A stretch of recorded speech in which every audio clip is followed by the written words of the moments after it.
সাবধান ইন্ডিয়া! হিন্দু তরুণীর স্নানের ভিডিও তুলে আনাস খানকে দেয় তারই এক মুসলিম বান্ধবী এবং সে নিয়ে চলে ব্ল্যাকমেল। ঘটনাটা পুরোটা জানবার আগে অবশ্যই এই ভিডিওটা 44 সেকেন্ডের ভিডিও একটু দেখে নিন। अच्छा अच्छा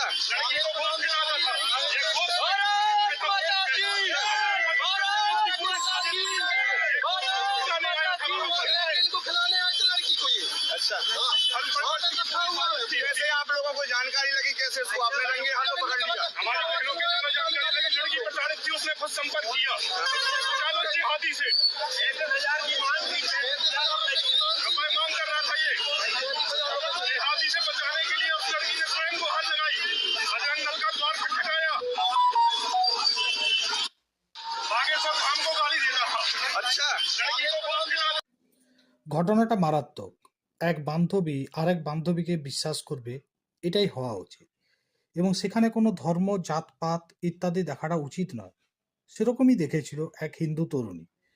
সে তার মুসলিম বান্ধবীর সঙ্গে ছিল, কিন্তু মুসলিম বান্ধবীটি গোপনে তার স্নানের ভিডিও তুলে নেয় এবং শুধু যে তার ভিডিও তোলে তা নয়, সেটা আরেকজন আনাস খানকে সে দেয়।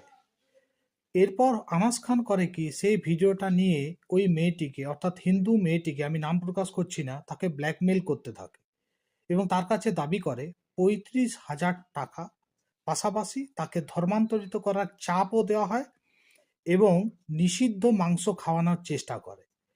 তখন হিন্দু তরুণী বজরং দলের কাছে সাহায্য চেয়েছিল আর তার ফলেই এই ঘটনাটা প্রকাশ্যে এসেছে এবং তাকে উপযুক্ত শাস্তি দেওয়া হয়েছে। আমরা তো হিন্দু মুসলিম সব ভাই ভাই হয়েই থাকতে চাই, কিন্তু এই ঘটনাগুলো নাড়া দেয় যে সত্যিই কি ব্যাপারটাকে সেরকম পর্যায়ে আমরা মেনে নিতে পেরেছি। যদি পেরে থাকি তাহলে অবশ্যই কমেন্ট বক্সে আপনাদের মতামত, মূল্যবান মতামত জানাবেন।